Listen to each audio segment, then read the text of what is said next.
torture. Okay, let's have a question for Jeff, please. Come on. Do you always use Marshall? Me? Yeah, Jeff. I've got a question for you. How much are you playing recently? If you call taking massive bong hits and sitting at a piano. No, I have a little corridor there. My post-Hollywood career, post-Rank career has been in Vancouver, BC, mostly following the trail of Frank's influence types more than the. I mean, I just met Scott this time and never have heard any of the music that we're talking about. Not that I don't like it, it's just that my era was almost a generation removed, not from his, but from now. And so up there I played jump blues, post-war black stylings, Tahoe, you know, ironic, post-ironic blues yelpings. Yes. Just anything innuendic over mostly stock American boogie-woogie piano, which is what I play now. You know, I've accompanied Pee Wee Craven, Lowell Fulson, Mary Wells, Etta James, things like that since I've been away from Frank. That's awesome. Okay, let's have another question. Yes, sir. Can you give him his microphone? He's got it. Well, oh, he's got it? No, it's right. No, he hasn't. He's going that way. Could you press that there? Yes. Oh, it's coming this way. Oh, God. I was just going to say, is there a song you both know, like Dog Breath, that spans the ranges that you could maybe do? Good question. Must be something. Do you want to do Dog Breath? Can you both? I think that's his era. No, that was your era. Yeah, that was Uncle Pete, my friend. No, I'm just looking for that box I had here. I mean, Take my wife out of this. the thing is that, I mean, a lot of stuff that Frank did early on actually turned up, you know, later on. I mean, I'm thinking of recently of the album from Philadelphia, where they had You Didn't Try to Call Me on it. Has anybody heard that one? Yeah, that was awesome. Did you hear I what he mean, said? often things It was sort of- funny. Did anybody try to call me on it? Yeah, well, somebody did, didn't they? Anyway, I mean, the point is that, you know, often stuff from Freak Out actually turned up in the set quite late on, didn't it? True. Can you tell us, you know, what for example, turned up on from Freak Out? I don't have that kind of mind. Okay. I don't have a list of Well, I mean, songs. what I think the gentleman was trying to say is there any numbers that you both did with Frank that you want to do now? That was the question you should have asked before we you got both here. know. Honestly. Well, no, The only thing I was doing at home when I was thinking I might get a little bit more play, you know, like Scott was saying, it's about Frank. And actually when I went home, after all the people were so kind to me and were asking me questions about myself out in the lobby, because I went home and had a little bit of, well, to the hotel, and like 40 years just came right up into my eyes. I started bawling, because I miss him. I mean, I need him there to tell me what the hell to do, you know? And I think it should be about him, and obviously his widow and his brilliant son. My God, the guitar playing and the stuff. When I saw them, quite by chance, for the first time this June, and Dweezil had me up on stage in Seattle, we played a thing called Blessed Relief. I obviously can't play that, but it was so beautiful. And oftentimes in my tenure with George, Chester Thompson, Fowler Brothers, I'd be at some college auditorium and I'd just be standing there. It'd be like a time like 1908, and I'd have to break it down like 1, 2, 3, 4, 5, 6, ta-da-da-da, 2, 2, 4, 5, 6, ta-da-da-da. The one is gone, and you just keep that in your mind. But these drummers were playing it like funk. You know, it was just, you better hold on to that thing you're counting in your head or you're going to get lost. But I'd often just sit back when there was a lull or something, and it would be just, even though it was a college auditorium, it was just heavenly. I'd be looking up and going, this band is so good. I mean, so beautiful. And then also scatological and, you know, Spike Jonesy, you know, but sublime as well. The one I was messing with at home, I was going,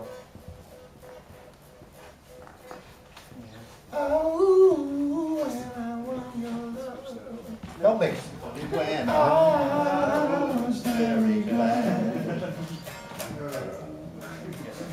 every happiness in the world, Like Ray. Like Ray. belonged to me. Ouch. Switch it on.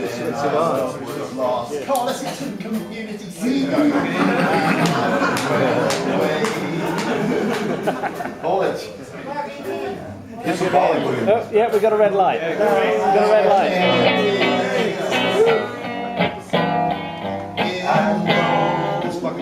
Anyway, that's got to just for Ray, you don't have to.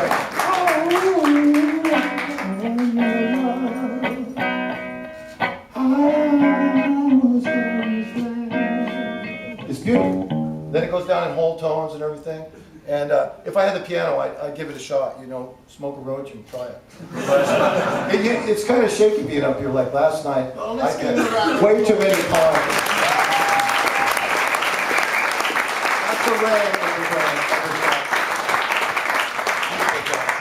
He's just regurgitated his lot just then. I think he ought to do something as well. Your vocals were outstanding, by the way. Very cool. Solo bass is my least favorite form of musical discourse. No, I'll do something, but I just want to let you know that it's under duress. And I have no idea what I'm about to play, and that's exactly how it's supposed to be.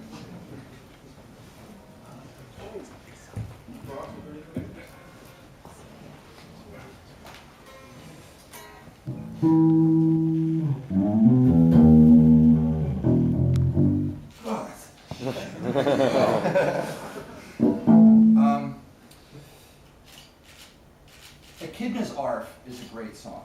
Does anybody know what a half step is? Yeah. Okay. Does anybody know what a whole step is? Yeah. Does anybody know what a diminished seventh chord is? Yeah. Okay. A half step is a chromatic scale. A whole step is two of them. We start with a chromatic line down and then go whole tones up.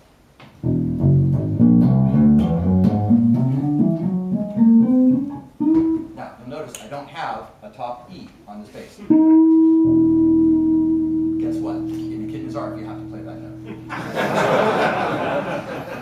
There are basses that have a little chunk of wood and an extra fret up there.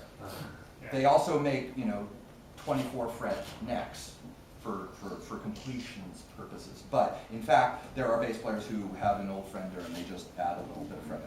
That would be very helpful if we were playing Echidna's Arf, because there's a note that starts there. There's a riff, and it's a fast riff, and it's a hard riff, and it's a whole tone. So anyway, it's the pattern is really cool. Actually, a lot of Frank's guitar patterns have to do with where it's parallel, it's fourths, and then it goes a major third, the way the strings are tuned, and then it's a fourth again. And so you have to change because the way the pattern, it works depending on what string is being played on. On the bass, they're all the same, so no matter where you play whatever you're playing, it's the same. On that, it's different. Wow, you're out of tune too. That sucks.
And in there you mentioned that you wrote a duet for cello and violin, and that you had tremendous problems getting it recorded because it was really difficult and nobody could take it on for whatever reason. I'm just wondering if you ever got that done, because it's been about 10 years since that interview.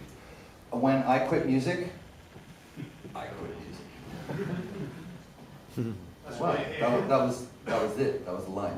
When I quit music, I quit. No. Very succinct. Yes. Right, question please for Jeff. Yes, thank you. All right, yes, okay. Oh, wait a minute, somebody else. You There's found your a bloke right here. All right, bloke right here. Is there any Danes? You said, Yeah, we're the Danes. I'll tell you what. I thought the word was That's okay, I need all I can get. Don't you think Jeff's got the jargon off? You know, he said bloke and he did an imitation of Ainsley Dunbar. Very good. Okay. Speak English. Go on then. Well, we're almost American. Okay, carry on. Jeff, yeah, you left the Mothers for whatever reason, and obviously rejoined. Did you regret it in the first time round, or did you accomplish what you wanted to do? I think that was here in London 40 years ago that I decided, according to myth, or my common law wife decided that I was too heavy and should form my own out-of-sight blues group and play for blues extensions. But the truth of the matter is that I thought, wow, I've got way too much hair to be in this film. This is gonna go out of style, man. My mom's gonna see this. But that was a component, but I made the mistake of telling the guys in the Turtles, and they taped it. I said, yeah, I'm quitting. I'm gonna go to Wales and smoke hash, you know. This is too close to the bone, you know. It's one thing to have a group, but this is, you know. And I was a bit, you know, full of myself. Like Scott was saying, you've got to keep that in perspective. And when I was that young, 19 to 20, I had no cosmopolitan overview of the world or history or anything, let alone chops that I supposedly have now. But I didn't regret it, and I kind of figured it out later, and I was talking to Dweezil, that I came back in that Roxy era and rejoined, and actually played rhythm guitar alongside Frank Zappa. And nobody plays the last card on Frank. So eventually I got fired. So everything came around full circle.